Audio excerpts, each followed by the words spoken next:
peu plus long.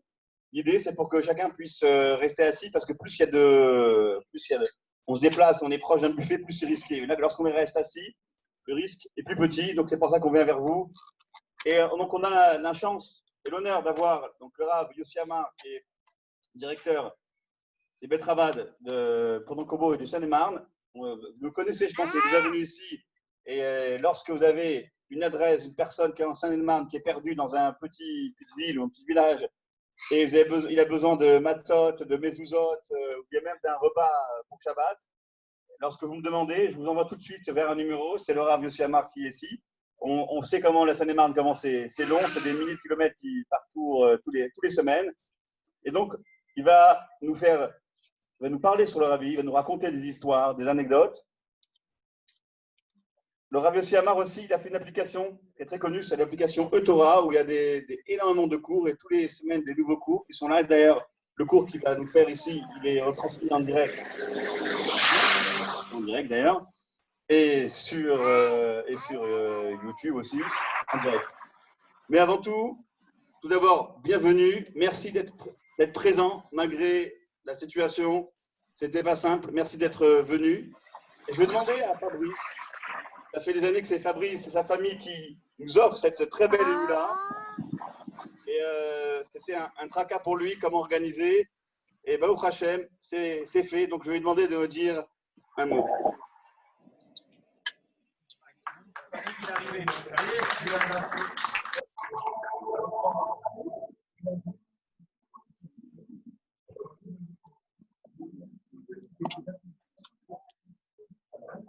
Il est où mon frère Steve? Il est là. Il est là, voilà. Parce que ça fait effectivement des années qu'avec mes frères, Steve est là, mes frères et sœurs, ma mère, mon épouse qui nous accompagne et puis bien entendu, ça fait maintenant depuis 2012 qu'on fait qu'on organise cette IOU-là. Pour pas être trop long, je voudrais déjà juste qu'on remercie le maître du monde, le maître de l'univers, parce que sans lui, on n'aurait pas pu organiser. Et c'est vrai que quand on a eu l'idée d'organiser ça, c'est quoi, il y a quelques jours, il y a une semaine ou deux, à peine, il y a 2 jours maximum, vous ne savez pas trop ce qu'il fallait faire et tout. Et laisser passer l'événement, ça nous tracassait. Et grâce à Dieu, voilà, on est réunis. On s'est donné un peu de cas de joie, des moments très spéciaux que nous sommes en train de vivre. Bien entendu, cette îlot-là, la 26e, le nom de Dieu, on ne pourrait pas exister sans la gentillesse, l'organisation de Chaya et Mendy Ben Elbaz. Donc, je vous demande vraiment de les ovationner et de les remercier pour tout ce qu'ils font quotidiennement auprès de tous. Bien entendu, on remercie très vivement, et parce que c'est une alchimie et un équilibre parfait entre nos institutions et les institutions Chabad. Dans tous les cas, merci beaucoup à toute la communauté de la Varenne, Michel Buteau, son épouse, tous les membres du comité qui sont là et qui chaque année participent à cette ILU-là. Cette année, c'est un peu particulier. Ça va dans le bon sens parce que, comme vous le savez, le centre là, il est en rénovation et grâce à toute flambant neuve, on remercie le comité pour tout ce qu'il fait de manière quotidienne, le Rav Zerbib qui fait énormément pour la jeunesse, pour tous les membres de la communauté. On remercie le traiteur, bien sûr, là aussi, qui a en quelques jours, en l'espace de 72 heures, a réussi à faire ce que vous voyez là aujourd'hui. Le maître d'hôtel Joël, ses assistants, merci à tout le personnel. Merci pour la musique. Et puis, merci Rav Yossi Amar pour, je sais que vous allez nous régaler d'un des cours. Un cours, il y en a de multiples cours, et c'est extraordinaire. En tous les cas, je ne sais pas vous, mais moi, j'ai jamais autant vu de cours que pendant le confinement, c'est extraordinaire. Il faut regarder toujours le côté positif des choses, même quand elles paraissent négative. Voilà. Bien entendu, on essaye, et c'est l'objectif, de respecter le maximum les gestes barrières, les masques, afin de ne prendre aucun risque pour soi et puis pour son prochain, bien entendu.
Qui s'inquiétaient pour tous, sans différence, pour tout le monde.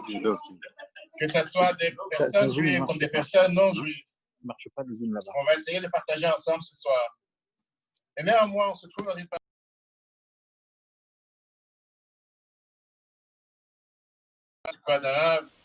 paracha qui est lue cette semaine ici en dehors d'Israël, la paracha de Korah. En l'essence de sa Neshama, ça pourrait paraître pour dire que voilà, l'essence de ma Neshama, la partie de Dieu qui est en moi est élevée en permanence au sein de ma personne. Sortie d'Égypte. Comment se fait-il que Moshe Rabbeinu n'a pas eu le droit à une deuxième chance? Comment se fait-il qu'il a eu une situation qu'on appelle aujourd'hui un plan Vigipirate? Une seule erreur et il n'a pas le droit de rentrer en Israël. Je pense que tout le monde connaît l'histoire. C'était le 10 Nissan. C'est la dernière année Le peuple juif vivait dans le désert. Myriam est déjà décédée, sa sœur. Les deux frères, Moshe et Aaron, ils rentrent dans la tente pour être en deuil sur Myriam. Ils entendent du bruit dehors. On pourrait plus penser que c'est le peuple qui est là en train de s'associer au deuil de Moshe et Aaron, mais pas du tout. C'est encore une fois des plaintes.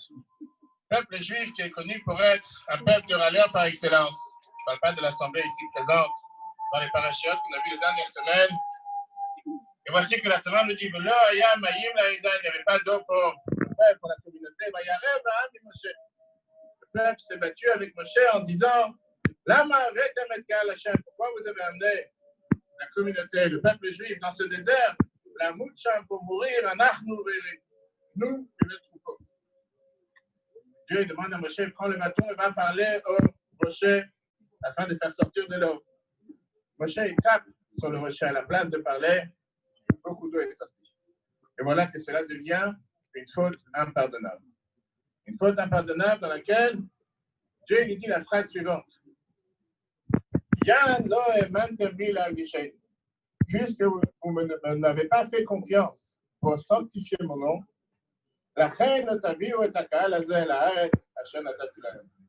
Dieu dit c'est la raison pour laquelle vous ne mériterez pas de faire entrer ce peuple dans la terre promise, la terre que je leur ai donnée. Passe 11 mois, Moshe monte sur une montagne, le mont Nebo, et là-bas il rend son âme.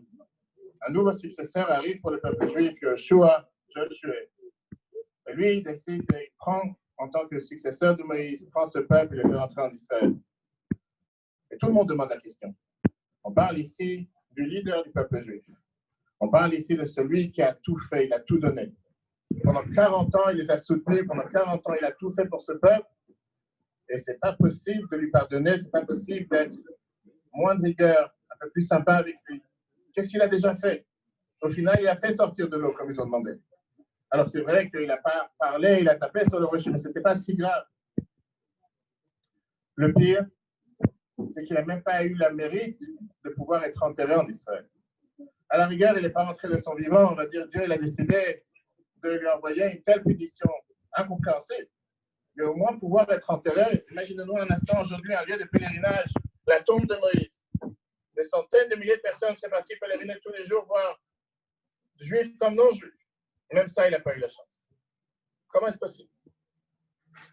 Dans un merveilleux discours que Rabbi prononça le 10 Shvat, le jour de la Géoula de son beau-père, en 1954, Rabbi vient et il donne la réponse en disant vient ici un enseignement profond pour chacun d'entre nous. Ce n'est pas juste que Moshe a été puni, comme certains pourraient penser. Mais ça aussi, c'est la raison pour laquelle beaucoup de tzadikim, je ne sais pas si ici on a plus de Marocains ou Tunisiens ou Algériens, d'accord? Je ne sais pas quoi c'est les autres. Mais beaucoup de tzadikim ne sont pas enterrés en Israël. On sait comment beaucoup de tzadikim sont enterrés en dehors d'Israël. Le fait que Moshe n'a pas été enterré en Israël et qu'il est resté dans le désert, ce n'était pas une punition. Bien au contraire, la Torah nous dit que Moshe, c'était Oel Israël ailleurs. C'était quelqu'un qui était le peuple juif. Moshe n'était pas le seul qui est resté dans le désert. Toute la génération du désert, eux aussi sont restés ensemble avec lui dans le désert, eux aussi ne sont pas rentrés en Israël. Et Moshe est naturellement resté avec sa génération. Et là, on vient à la première question de ce soir, et après on abordera les questions qu'a demandé Fabrice. Qu'est-ce que veut dire être un leader? Qu'est-ce que ça veut dire quelqu'un qui dirige? Qui peut être reconnu comme un dirigeant? Qui a cette qualité de dirigeant? Qui peut diriger? Alors, on ne va pas parler de politique ce soir pour ne pas froisser qui que ce soit. Mais qui peut vraiment être quelqu'un qui peut être amené à diriger? Comment on peut reconnaître quelqu'un qui peut diriger et quelqu'un qui ne peut pas diriger? La Torah nous donne ici le baromètre. Celui qui est en phase, celui qui est en synchronisation totale avec son peuple. Un dirigeant, c'est quelqu'un qui est prêt à pardonner pour ses propres bienfaits, pour le bien de son peuple. Peut-être que personnellement, il aurait cherché autre chose. Mais s'il sait que c'est ce que son peuple a besoin, il va tout faire pour son peuple à la place de le faire pour son propre bien-être. Moshe, bien sûr qu'il aurait pu entrer en Israël. Et comme on l'a dit tout à l'heure, si ce n'est pas de son vivant, une fois qu'il nous a quittés, bien sûr qu'il aurait pu être enterré en Israël. Le Midrash nous raconte. Midrash Rabbah, dans Dvarim, chapitre 2, verset 9. Une fois, quelqu'un avait perdu quelques pièces dans un endroit obscur. Il a demandé à des passants, est-ce que vous avez une lampe de poche? Est-ce que vous pouvez éclairer afin que je puisse profiter et chercher ces quelques pièces? Mais eux lui ont dit, de quoi tu parles? Tu perds ton temps pour chercher quelques centimes. Il avait dans sa poche une pièce d'or. Il a jeté la pièce d'or par terre. Il a dit, allez chercher. Ils se sont tous jetés pour aller chercher la pièce d'or et tout le reste. Midrash nous dit, Dieu, il a dit à Moshe la phrase suivante. Si ton peuple reste dans le désert, avec qui ils vont se réveiller lors de la résurrection des morts? Ils vont être tout seuls, ils n'auront pas de leader, ils n'auront pas de maître, ils n'auront personne qui sera là avec eux. Qui va prier pour eux? Je préfère laisser parmi eux une pièce d'or, c'est un neshama qui est particulière. Et grâce à toi, eux aussi vont se réveiller et vont entrer en Israël. Avec ça, chers amis, on va comprendre une autre histoire dramatique qui est racontée dans la Torah. C'est bien sûr l'histoire de Yosef. Le contraste entre Yosef et son père Yaakov. En effet, quand on parle de Yosef et Yaakov, il y a quelque chose qui dérange énormément. La fin de la Torah, le Chumash Bereshit, la Parasha Vayechi, on voit comment Yaakov, il supplie son fils Yosef sur le lit où il est malade avant de quitter ce monde. Il dit, je t'en supplie, mon cher fils, jure-moi que tu ne me laisseras pas ici en dehors d'Israël, tu ne me laisseras pas ici en Égypte, tu m'amèneras et tu t'assureras qu'une fois que je quitte ce monde, tu m'amènes en Israël. À tel point que la Torah nous dit que Yaakov, il est obligé de faire jurer son fils. C'est quelque chose de très bizarre. Il n'a pas confiance, il pense que son fils il va le tromper, puisqu'il a besoin de le faire jurer. Qui ici aurait fait jurer son fils pour une telle demande? Dans un merveilleux discours que Rabbi prononça en 1965, Rabbi a donné la réponse que ce n'est pas que Yaakov il avait une crainte que son fils n'allait pas faire ce qu'il avait demandé, c'est la raison pour laquelle il le fait jurer. Bien au contraire. Parce que c'est exactement ce qui s'est passé avec Yosef lui-même. Yaakov, il demande à Yosef, je t'en supplie, amène-moi en Israël. Yosef demande à ses enfants juste le contraire. Ne m'emmenez pas en Israël. Laissez-moi ici. Le dernier verset du Chumash Bereshit, c'est avec ça que termine le Chumash. On voit comment Yosef, il demande à ses enfants, Pakod, Yifkod, Elohim etrev, ve'alitem et atzvotai misei etrev. Dieu va vous libérer quand on va sortir d'Égypte. Et là, vous allez montrer mon cercueil, vous allez monter mes ossements en Israël. Mais jusqu'alors, laissez-moi ici en Égypte avec le peuple juif. Yosef qui est en train de quitter ce monde, il aurait pu très bien faire comme son père. Il aurait pu très bien demander au peuple juif présent, faites en sorte que je parte d'ici. Ne me laissez pas ici dans une terre étrangère, surtout l'Égypte qui était à l'époque, même si c'était le vice-roi.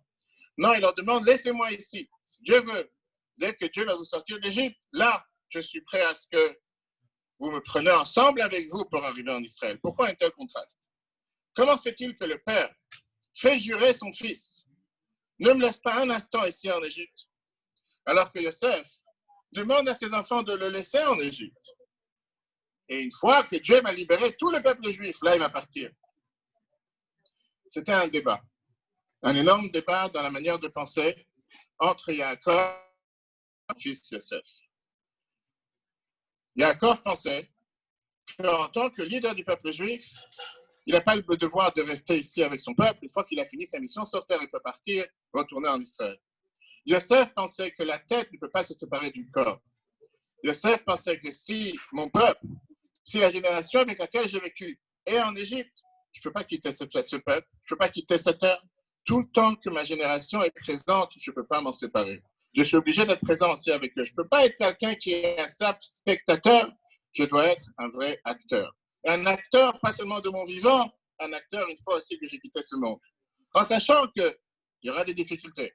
Le peuple juif va venir, va pouvoir prier sur ma tombe, va pouvoir se recueillir sur mon cercueil, va pouvoir faire en sorte de ne pas se sentir tout seul.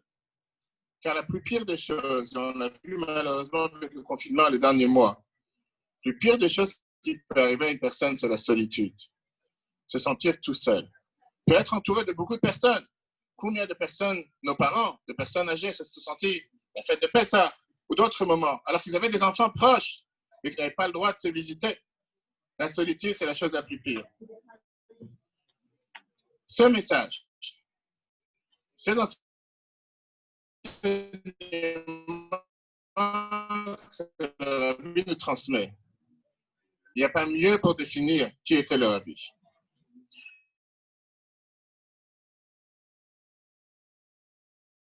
Pas un instant mis sur la balance ou le bien-être de son peuple. Mais à chaque instant, pas seulement choisi, il a demandé à tout celui à qui il avait une rencontre, choisis toujours le bien-être de l'autre. Peut-être parfois au détriment de ton bien-être. Mais au final, toi aussi, tu en sortiras gagnant. J'ai vu une fois un commerçant américain, un businessman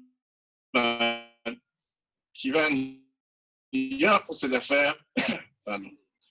Il va voir le rabbi et il demande une audience privée. Vous savez que le rabbi recevait les gens, en général, combien de dirigeants israéliens, combien de commandants, combien de généraux. Ils disaient qu'ils avaient reçu un rendez-vous à 4 heures du matin, parfois rentrer plus tard parce qu'ils savaient que ça allait être les derniers, puis ça allait prendre 1 heure, 2 heures du temps du rabbi. Lui, il a reçu un rendez-vous pour 2 heures du matin, c'était les heures normaux. Après quelques instants, le rabbi lui demande est-ce qu'il y a quelque chose qui te dérange, est-ce que tu voudrais une élection, une question? Il dit oui, il y a quelque chose qui m'intrigue parce que je suis ici depuis 9 heures du soir. Et je vois ici des juifs qui attendent de tout bord. Je vois des juifs avec une longue barbe, des juifs sans barbe, des juifs avec une kippa, des juifs sans kippa, des juifs qui sont habillés avec tout type d'habits différents. Il n'y avait pas les masques à l'époque. Et je me demande, qu'est-ce qui fait que tous ces juifs viennent vous voir? Pourquoi vous avez quelque chose de particulier mieux que moi? C'était quand même quelqu'un qui s'avait demandé des questions. Lui, il répond, parce que je suis leur bon ami. Puisque je suis un bon ami, pour ça, il vient me voir. Lui, il dit, Rabbi, mais excusez-moi, je suis un grand homme d'affaires. Et j'ai aussi beaucoup d'amis. Pas des amis sur Facebook, des vrais amis. Et moi, je ne vois pas des gens qui défilent à mon bureau pour demander des questions, pour demander des bénédictions, pour juste demander un conseil. À la rigueur, si j'ai quelques personnes qui s'intéressent à moi, c'est déjà bien. Alors, qu'est-ce que c'est cette réponse parce que c'est votre ami? Peut-être la réponse que Rabbi lui a dit. Les gens qui viennent me voir savent qu'en rentrant dans ce bureau, la seule chose qui existe au monde, c'est eux. Je n'ai rien, aucune autre occupation sur Terre, à part la personne qui vient de venir me voir. Chers amis, comme je l'ai dit tout à l'heure, quand on parle de la lula du rabbi, je ne sais pas combien d'entre vous ont eu la chance de rencontrer le rabbi. J'ai eu cette chance des centaines de reprises. Depuis ma naissance, chaque année, j'avais la chance d'aller 1, 2, 3 fois dans la mitzvah qui était dans la maison du rabbi. Et tout celui qui a rencontré le rabbi a pu voir, et tout le monde répète exactement la même chose, que ce soit un juif religieux ou non religieux. Cette inquiétude, cette préoccupation de l'autre, encore une fois, tout bord confondu, sans aucune distinction, que ce soit un enfant de 5 ans, africain, américain, un noir, qui se bat avec son frère dans la rue et que le rabbi s'arrête pour lui donner un conseil, que ce soit une membre du Congrès américain, une africaine américaine, qui se sent rabaissée par le Congrès américain, la suprématie blanche, que le rabbi lui donne un conseil comment s'en sortir, que ce soit un général de Tzahal, que ce soit un des plus grands hauts placés de la sécurité d'Israël qui doit venir en urgence pour demander conseil au rabbi quoi faire en plein guerre de Kippour ou guerre de séjour, et avec chaque personne, savoir comment guider, consoler, relever, s'intéresser à son bien-être, peu importe où il en tient dans le judaïsme, s'il en tient au point numéro 1 ou s'il est déjà énormément avancé. La Bible nous a toujours appris comme quoi une histoire, c'est très bien. Parler des enseignements du rabbi, on peut parler toute la nuit. Mais le plus important, c'est ce que le rabbi répétait des centaines de fois à Maaseh ou à Ika. Quel est l'essentiel? Concrètement, qu'est-ce que tu as appris? Qu'est-ce que tu vas faire de cette histoire? Qu'est-ce que tu vas faire de cet enseignement? Dans la paracha de cette semaine, il y a un verset bizarre dans lequel Moshe demande à Dieu Al tefen min khatam. Ne reçois pas ce cadeau que Korah et tout son groupe ont voulu donner. Vous savez très bien le test qui a été mis. Puisque Korah n'était pas d'accord avec le fait que c'est Moshe qui dirigeait. Et on voit comment Moshe demande à Dieu de ne pas accepter leur cadeau. Vient Rashi. Rashi amène au nom du Midrash. Puisqu'ils ont été partis dans les offrandes communautaires, Moshe demande que leur partie ne soit pas brûlée sur l'autel, sur le misbeh. Il y a un grand débat dans tous les commentateurs. Comment est-ce possible? Si c'est quelque chose qui appartient à la communauté, apparemment, ce n'est pas quelque chose que tu peux décider si tu vas avoir la partie de l'un ou la partie de l'autre. Et qu'est-ce qui crée une communauté? Qu'est-ce qui fait qu'on a un minyan? Qu'est-ce qui fait qu'on a une communauté? Ça, je vous posais la question. Après, celui qui a commencé à parler, c'est celui qui va répondre. Est-ce que le fait d'avoir 10 personnes dans une salle, ces 10 personnes qui sont chacun totalement séparés, et le fait que maintenant il y a le 10e qui vient de rentrer, on a un nouveau statut, ou bien non, ce sont 10 individus qui restent séparés, mis à part le fait qu'une fois qu'il y a une 10e personne, automatiquement on peut faire certaines choses que tout seul on n'aurait pas pu faire. Fabrice. La deuxième, qui veut dire c'est 10 personnes séparées, le statut n'a pas changé. Et une fois que la 10e est arrivée, on peut faire. Je ne voudrais pas dire que ce n'est pas exact. On va voir ici une approche différente. Le Chida, Rabbi Chaim Yosef David Azoulay, il donne l'explication sur la paracha de cette semaine en disant que dans un tzibour, dans une communauté, il y a deux manières de regarder les choses. Premièrement, il y a ce qu'on appelle la quantité et la qualité. La qualité, c'est quoi? C'est une fois qu'on a 10 personnes qui se réunissent, ce ne sont plus 10 personnes individuelles. Ils forment maintenant une nouvelle entité qui s'appelle un tzibour. D'ailleurs, tzibour, c'est l'acronyme de 3 mots, tzadikim, beinanim et reshaim. Les gens qui sont très pieux, comme toute cette assemblée, ceux qui sont l'intermédiaire, et reshaim, ceux qui ne sont pas encore arrivés à ce stade. Mais le deuxième point, c'est ce que Fabrice a dit, c'est la quantité. Le fait qu'on a 10 personnes qui se réunissent automatiquement, on peut faire certaines choses. Dans un merveilleux discours, le 19 Kislev 1982, Rabbi parle sur cette question bizarre. On sait qu'il y a une mitzvah pour chaque juif d'écrire son propre Sefer Torah. Mais comment se fait-il qu'on ne voit pas que chacun le fait? C'est vrai que dans certaines communautés, il y a des personnes qui ont la chance de pouvoir amener un Sefer Torah. Mais du peuple juif, ça veut dire qu'elle n'accomplit pas la mitzvah qu'elle aurait dû faire. Pourtant, ça fait partie des 613 commandements. Alors comment se fait-il qu'on ne l'a pas fait? Le Rabbi donne ici la merveilleuse réponse qui est justement la perspective qu'on doit avoir quand on parle de pouvoir devenir une communauté. Que le fait que dans un Sefer Torah, il y a 304, 805 000 lettres et que chacun a participé avec l'écriture d'une lettre, automatiquement, ça devient son Sefer Torah. Puisque s'il n'aurait pas participé avec cette lettre, le Sefer Torah n'aurait pas été kasher. Pardon. Et donc, le fait qu'il a participé avec une seule lettre, automatiquement, on devient unis, on devient ensemble, on devient cette nouvelle entité qui s'appelle une communauté. Quand on parle du Rabbi, c'était tellement flagrant de voir que le Rabbi était capable de parler avec un juif qui n'a jamais mis les tefilines de sa vie. Et pas qu'il le regarde avec un œil dégradant, mais qu'il lui demande, à 3 heures du matin dans son bureau, Monsieur Lottenberg, si tout ce qu'on a parlé ce soir va faire en sorte que vous allez pouvoir faire une mitzvah en plus, j'ai gagné, que j'ai fait quelque chose de positif. Et qu'il accepte en disant, je ne sais pas si je pourrais m'engager à mettre tefilines tous les jours, mais je vais essayer de les mettre une fois. Et qu'au même instant, la vie peut parler avec une autre personne qui met le tefilines tous les jours, qui est pratiquant au niveau, on va dire, maximal, la vie lui demande de faire encore un étape au-dessus, d'aller encore en avant. C'est paradoxe. De pouvoir être capable de parler avec des gens qui étaient de tout niveau. Que ce soit une personne qui est, on va dire, à un niveau 0 ou à un niveau 1, qui vient de commencer à se rapprocher au judaïsme. Et une personne qui est énormément avancée. Et qu'avec chacune de ces personnes, Rabbi sait comment intervenir et lui demander d'aller en avant. C'est quelque chose qui était unique au Rabbi. Parce que dans la vie de tous les jours, c'est difficile d'avoir ces deux extrêmes. En haut, on a affaire avec une communauté comme ici, en voyant le Rav Evrard Zerviv que je connais depuis longue date, tous des tzadikim, tous des pieux, tous des pratiquants, c'est pas du tout ce que j'enseigne. Ou bien on a affaire avec une communauté de gens qui commencent à découvrir le judaïsme. On ne peut pas avoir les mêmes paroles pour les deux. En venant ici, je demandais à mon collègue, le Rav Mendy, quel public va être là présent ce soir? Faire attention, ce n'est pas la cinéma. Le Rabbi était capable de parler à ces deux publics, avec le langage qui est adapté à chacun d'entre eux. Et c'est vrai que la Torah nous décrit Moshe en nous disant Moshe Rabbeinu était celui qui était capable de justement aller vers chacun en fonction de son niveau, en fonction de sa manière, de s'adapter à ses besoins, de s'adapter à ce qu'il désire et essayer de le faire faire un pas en avant. Regardez ce qui s'est passé le même jour. L'Arbi, il écrit à un khatan qui va se marier. Vous savez que chez Chabad, beaucoup ont l'habitude de dire un discours chassidique juste avant de sortir vers la choupa pour inviter les autres rabbins, pour inviter les parents, les grands-parents, ceux qui sont plus de ce monde.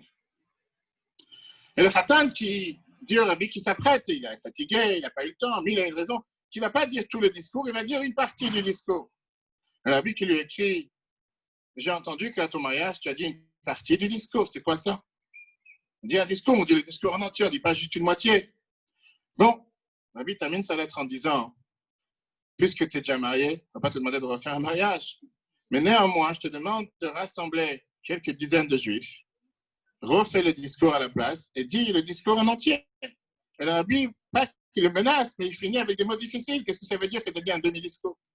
Le même jour, le Rabbi écrit à un de ses shluchim, un de ses collègues, un de ses émissaires, à une personne qui commence à se rapprocher à la chassidoute, qui commence à se rapprocher au judaïsme, qui va se marier. Et le Rabbi lui écrit la phrase suivante: si tu peux faire en sorte que ce juif répète quelques lignes de ce discours chassidique lors de son mariage. C'est pas possible. Ou c'est quelqu'un qui est, on va dire, dur, qui est un jusqu'au-boutiste et qui décide. S'il faut faire un discours, s'il faut dire tel paragraphe, il faut aller jusqu'au bout. Ou bien qu'il a cette tolérance en disant, va telle ou telle ligne, sans plus. Mais ça, justement, c'était cette force que le Rabbi avait.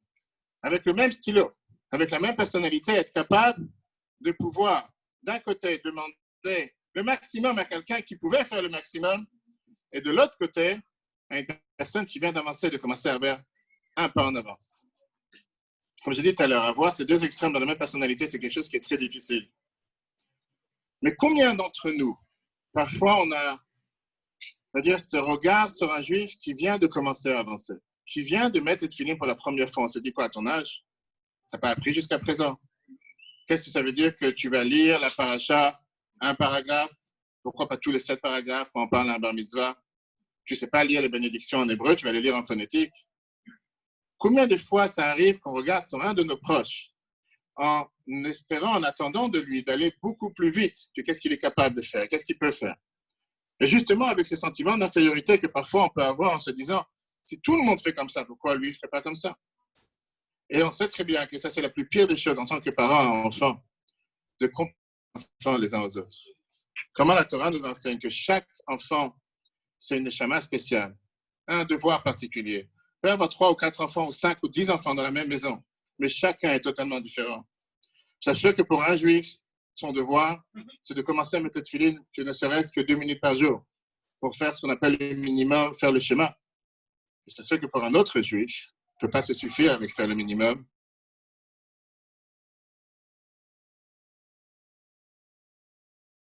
Tous ceux qui ont eu la chance de rencontrer le Rabbi.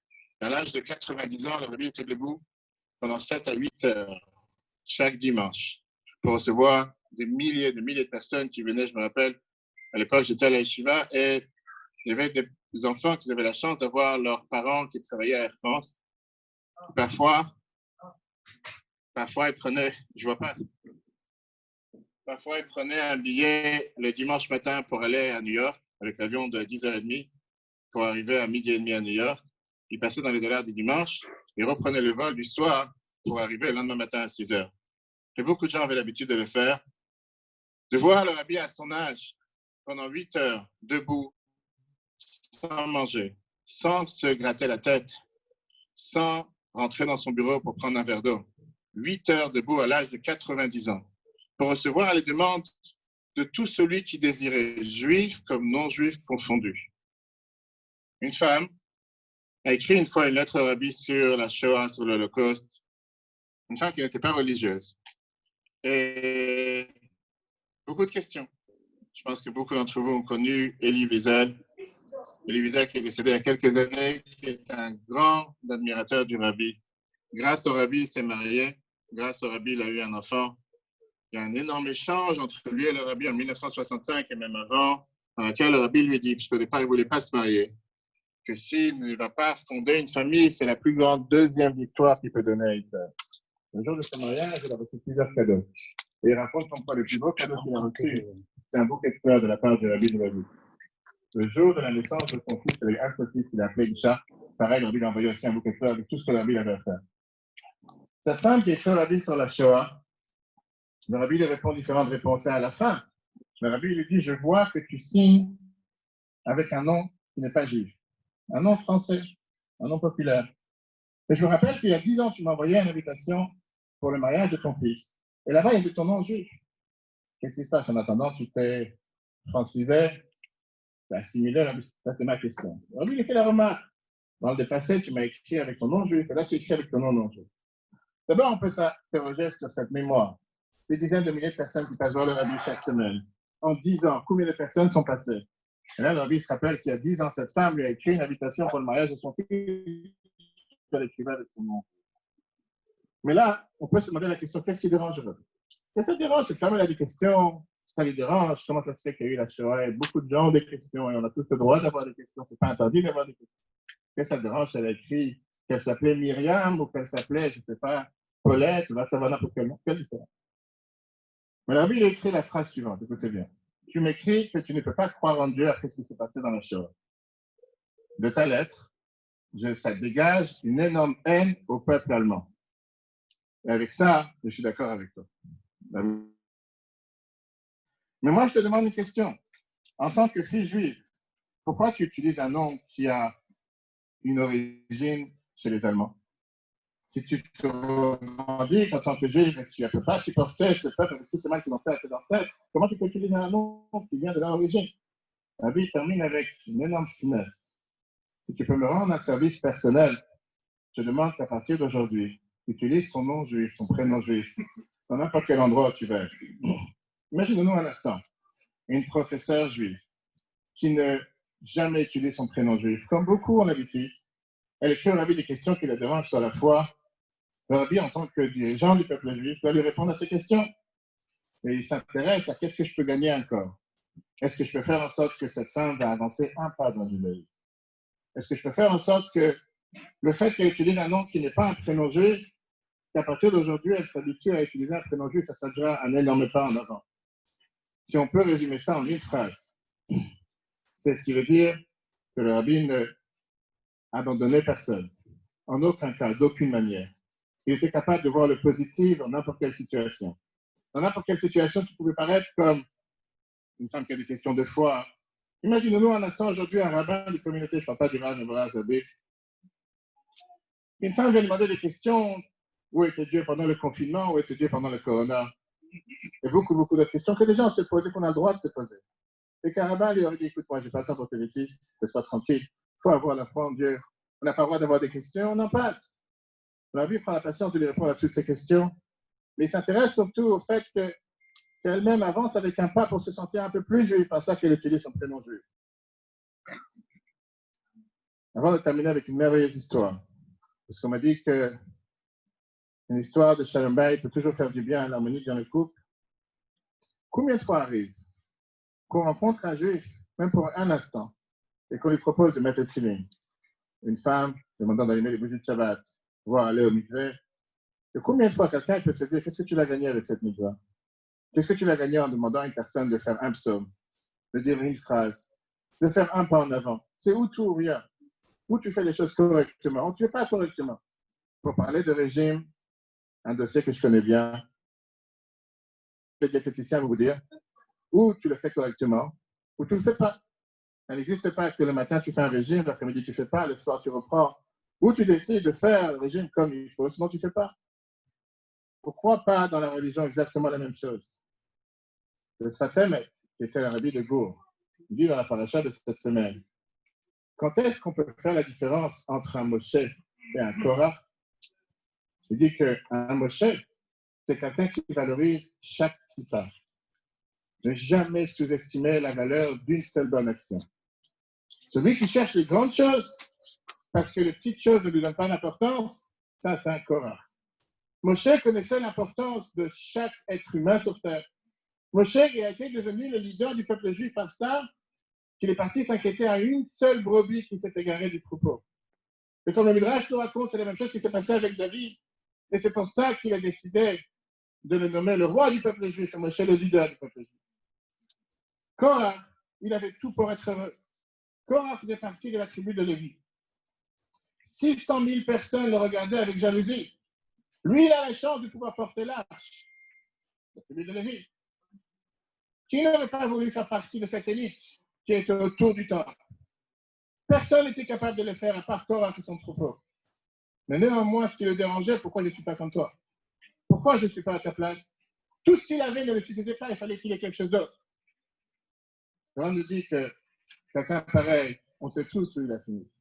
Parce que le devoir de chacun d'entre nous, c'est de valoriser chaque petit pas.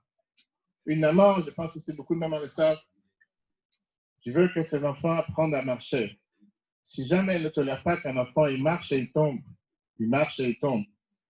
encore un bleu, encore une bosse, il ne va jamais apprendre à marcher. Par contre, qu'en apprenant à marcher, il faut forcément tomber, elle est garantie que son enfant apprendra à marcher un jour correctement. À nous de l'appliquer aussi dans le monde spirituel. Ne pas regarder sur un autre juif que s'il ne fait pas tout, vaut mieux qu'il ne fasse rien.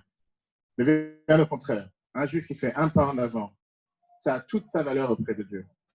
Un juif qui a décidé de commencer à mettre le tefillin, même s'il ne met pas exactement comme il faut, c'est énormément important.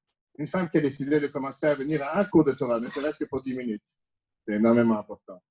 Et quand on valorise chaque pas, quand on valorise chaque étape, comme le rabbi nous l'a appris, à ce moment-là, on n'a pas seulement cette force pour pouvoir avancer, mais on a cette valeur qui fait en sorte qu'auprès de Dieu, on a tous la même valeur.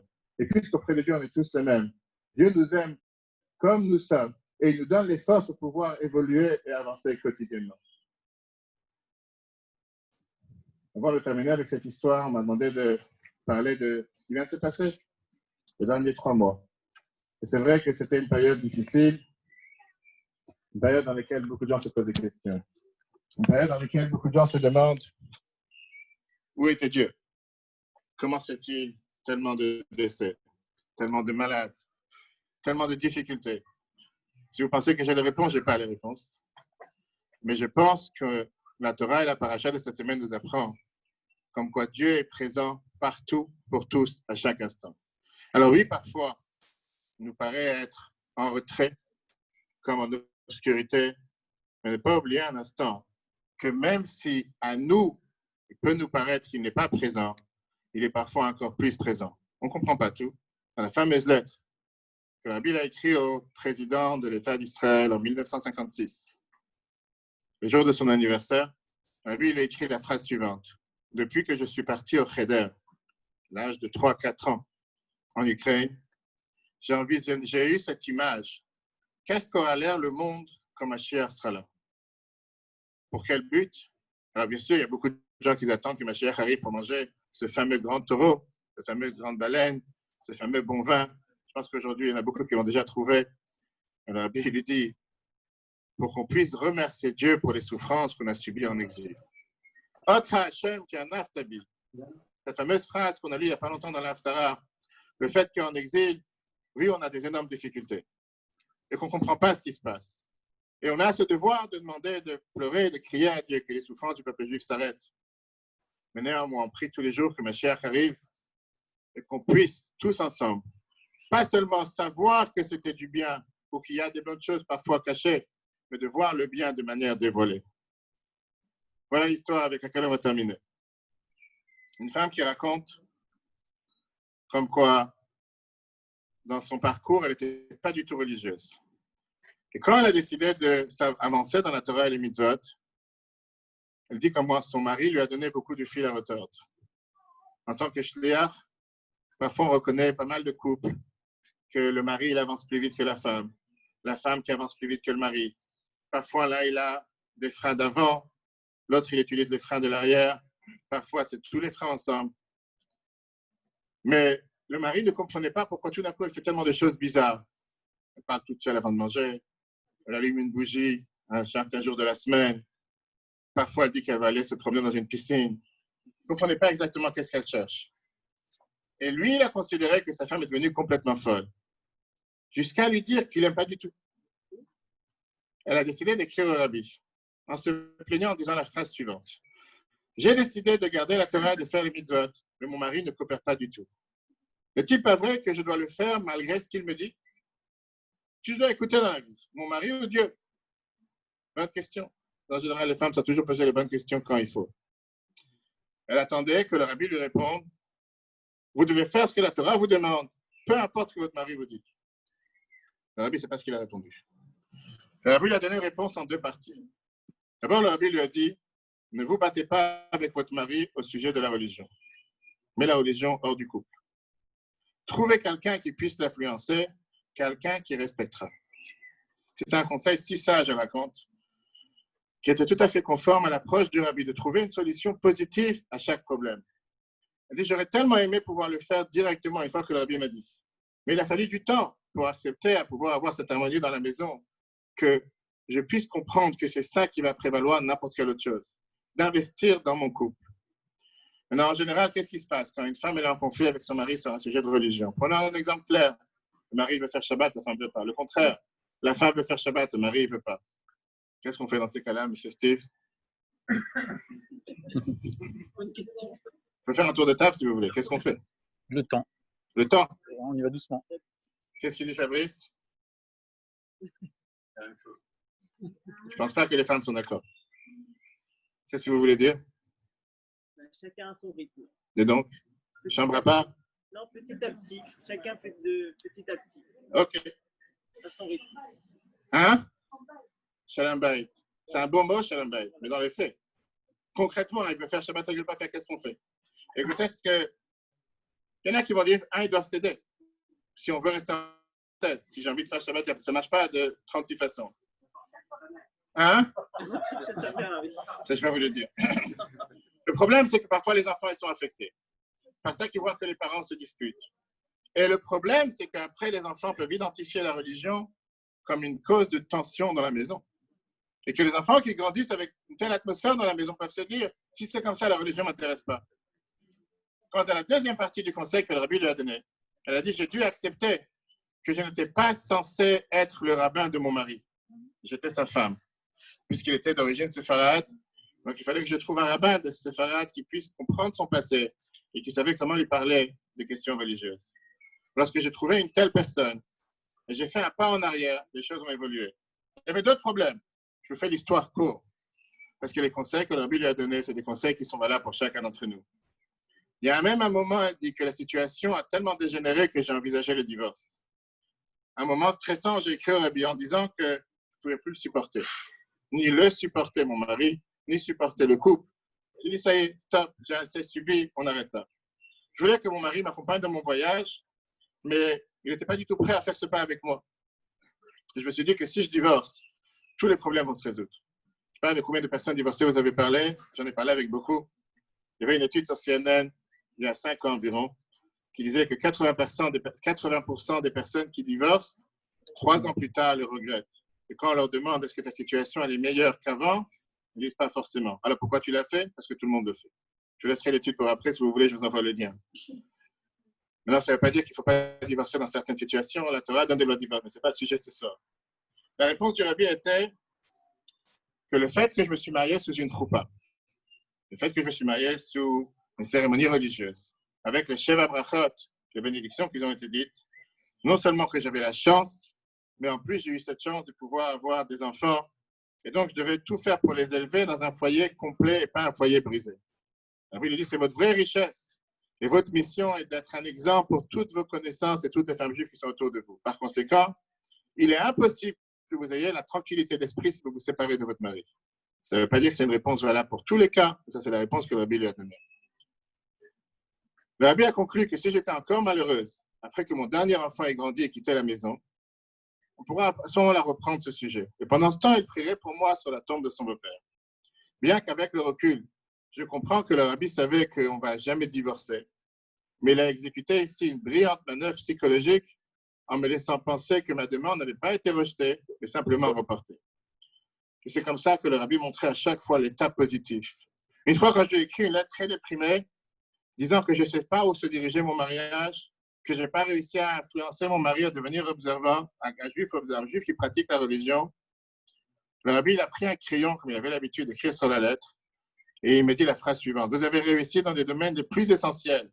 Gérer un foyer, une famille selon la Torah, et même votre mari progresse dans la pratique de la Torah et des mitzvot de temps en temps. Le rabbi a compris que tôt ou tard, mon mari allait pratiquer la Torah et les mitzvot, mais que je devais respecter son rythme. Je devais m'adapter à sa cadence, à sa vitesse, avec patience et avec compréhension. Écoutez ce dernier épisode. Un été, j'ai dû décider quoi faire. Devais-je aller en vacances seul en Israël, où là-bas j'aurais pu m'habiller tzniout, de manière pudique, la nourriture cachée sans problème, ou bien je devais accompagner mon mari lors d'un voyage à Bangkok. À l'époque, Il n'y avait pas encore de Metrabat à Bangkok, où il y a des centaines de milliers d'Israéliens qui défilent chaque année. Je ne sais pas s'il y en a d'entre vous qui l'ont visité. Aujourd'hui, ce n'est plus un problème pour un juif religieux d'aller à Bangkok, un Seder de Pessah avec des milliers de participants. Mais moi, je me suis vu comme quoi, si je vais avec mon mari à Bangkok, dans ces années 70-80, qu'est-ce que je vais manger là-bas? Comment je vais faire pour être une juif pratiquant? Quand j'ai écrit au Rabbi à ce sujet, j'étais sûr que le Rabbi allait me dire, écoute, tu as le choix entre aller en Israël et à Bangkok avec ton mari. Ne réfléchis pas deux fois.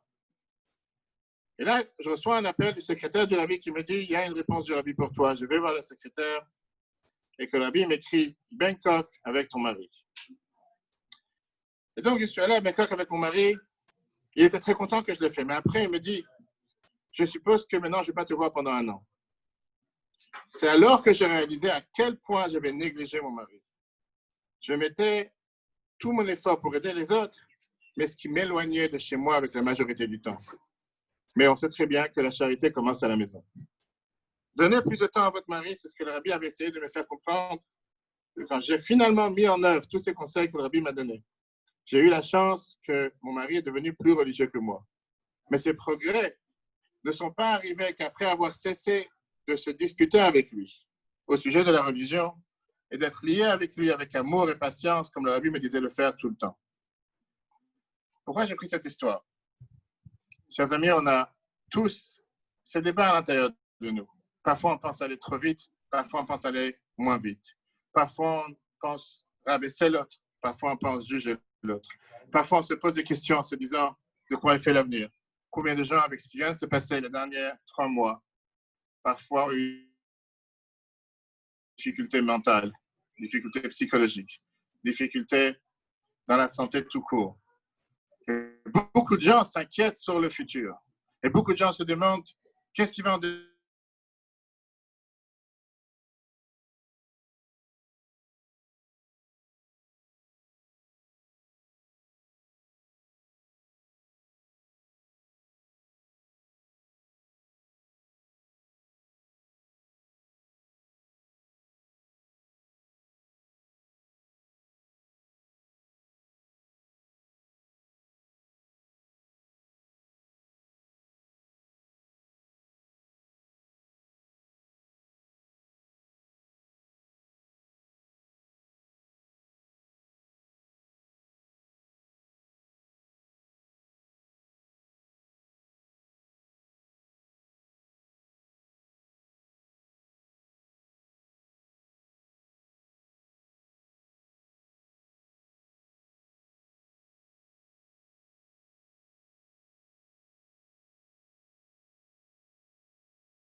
Merci pour votre cours. Kol Tov, Rav.